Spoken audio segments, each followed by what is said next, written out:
প্রিয় দর্শক, আপনাদেরকে স্বাগত জানাচ্ছি। আমি সুদীপ্ত সাইদ খান।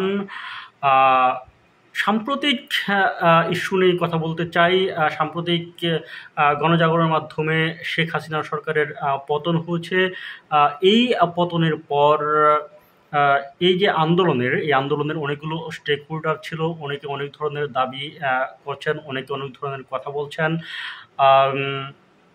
অলরেডি ৪-৫ দিন কেটে গেছে, নতুন সরকার গঠিত হয়েছে এবং নতুন সরকার বলতে অন্তর্বর্তীকালীন একটি সরকার গঠিত হয়েছে। এই সরকার তাদের কার্যক্রম অলরেডি শুরু করে দিয়েছে। তো এই যে গণজাগরণের কর্মীদের যে সফলতা, এই সফলতার ভাগিদার হিসেবে অনেকেই নিজেদেরকে দাবি করছেন। যেমন এই আন্দোলনের দাবিদার হিসেবে প্রথমে আসছে সাধারণ ছাত্ররা, সংস্কৃতি কর্মীরা ছিলেন, বামপন্থীরা ছিলেন, বিএনপি পন্থীরা ছিলেন, জামাতপন্থীরা ছিলেন, অনেকেই ছিলেন। কিন্তু মজার বিষয় হচ্ছে, আমাদের যে সুশীল বন্ধুরা আছেন, সাংস্কৃতিক বন্ধুরা আছেন, তারা সাধারণ ছাত্রদের অংশগ্রহণ ছাড়া অন্য অন্য রাজনৈতিক দলগুলোর যে অংশগ্রহণ, সেটাকে তারা আসলে অস্বীকার করছেন। তারা সেটাকে মেনে নিচ্ছেন না। যদিও সম্প্রতি একজন জামাত নেতা এক সমাবেশে ঘোষণা করেছেন যে এই যে গণ অভ্যুত্থানে শিবিরের ছেলেরা করেছে এবং শিবিরের কর্মীদের একটি বিরাট অংশগ্রহণ এখানে ছিল। অপরদিকে ছাত্রদল এবং বিএনপিও দাবি করেছে যে এই আন্দোলনে তাদের একটি বিশাল সম্পৃক্ততা ছিল। কিন্তু আমাদের যারা হচ্ছে যে সুশীল বন্ধু, তারা এই দাবিগুলোকে অস্বীকার করছেন এবং তারা বলতেছেন যে ওই মামা না, যে না, তো তোমরা আসলে ছিলা না। তো এই জায়গা থেকে আমি বলবো যে সত্যটা আসলে কি, সত্যটা হচ্ছে যে এই আন্দোলনে সব ধরনের ছাত্ররাই ছিলেন, সব দলের ছাত্ররাই ছিলেন। আওয়ামী লীগের ছাত্রলীগ ব্যতীত প্রতিটি রাজনৈতিক দলের ছাত্রকর্মীরা এই গণ অভ্যুত্থানকে সমর্থন দিয়েছেন।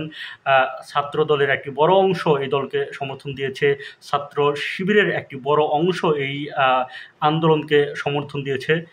শুধু তাই নয়, যে ধরনের এই গণ অভ্যুত্থানে যে সহিংস হামলাগুলো হয়েছে, যে সহিংস প্রতিরোধগুলো হয়েছে, সেই প্রতিরোধগুলোর যে সেই ধরনগুলো যদি আপনি দেখেন, তাহলে সহজেই বুঝতে পারবেন যে রাজনৈতিক কর্মীরা ব্যতীত এটা আসলে এই ধরনের প্রতিরোধ গড়ে তোলা সম্ভব হয় নাই। যে একদম মারমার কাট রক্তক্ষয়ী যে প্রতিরোধ, সেটা আসলে রাজনৈতিক কর্মীরাই সবার আগে করেছে। হ্যাঁ, সাধারণ মানুষ এসেছে, কিন্তু সেটা আসলে রাজনৈতিক কর্মীদের দেখাদেখি তারা এসেছে এবং অনেক সাধারণ কর্মী এতে নিহত হয়েছেন। রাজনৈতিক কর্মীরা যেমন নিহত হয়েছেন, সাধারণ কর্মীরাও তেমনই নিহত হয়েছেন। এবং অনেকে আছেন যারা এই আন্দোলনকে সমর্থন করেন নাই বা একদমই নিরপেক্ষ সাধারণ পথচারী ছিলেন, সাধারণ মানুষ ছিলেন, তারাও অনেকে নিহত হয়েছেন, আহত হয়েছেন। তো সব মিলিয়ে হচ্ছে যে সবারই অংশগ্রহণ ছিল। এখন আমি আমার সুশীল বন্ধু এবং সংস্কৃতিমনা বন্ধুদের বলবো যে জামাত এবং শিবিরের যে অবদান, ছাত্রদলের যে অবদান, সেই অবদানকেও আপনারা মেনে নিন। যদি না মেনে নেন, তাহলে এটা হবে অনেকটাই নিমক হারামি, যেটা আসলে আপনাদের সঙ্গে যায় না। তো আমি সবার শেষে যে কথাটি বলতে চাই, সেটা হচ্ছে যে এই আন্দোলনে সবারই অংশগ্রহণ ছিল, সবাই এই আন্দোলনে সমর্থন করেছে। সেই জায়গা থেকে সবাইকে নিয়ে সবার সঙ্গে সহনশীল একটি দেশ গড়ে তুলি, অসহিষ্ণু, অহিংস, অসাম্প্রদায়িক একটি বাংলাদেশে গড়ে তুলি। সবাই মিলে সবার দেশ হোক এই নতুন বাংলাদেশ। বাংলাদেশের গর্ব ডক্টর ইউনূসের নেতৃত্বে এই দেশ হয়ে উঠুক অসাম্প্রদায়িক এবং বৈষম্যমুক্ত। যে লক্ষ্যে এই আন্দোলনটা হয়েছে, সেই লক্ষ্যটা পূর্ণতা পাক, সেটাই হচ্ছে যে চাওয়া। ফলে সব ধরনের দ্বিধা দ্বন্দ্ব ভুলে, সকল ধরনের দ্বিধা দ্বন্দ্ব ভুলে, সকল ধরনের বৈষম্য ভুলে আসুন সবাই মিলে সুন্দর একটা দেশ গড়ে তুলি এবং সবাইকে ক্রেডিট দিয়ে, যার যার ক্রেডিট তাকে তাকে দিয়ে সবার সঙ্গে মিলেমিশে আমরা এই দেশে বসবাস করি।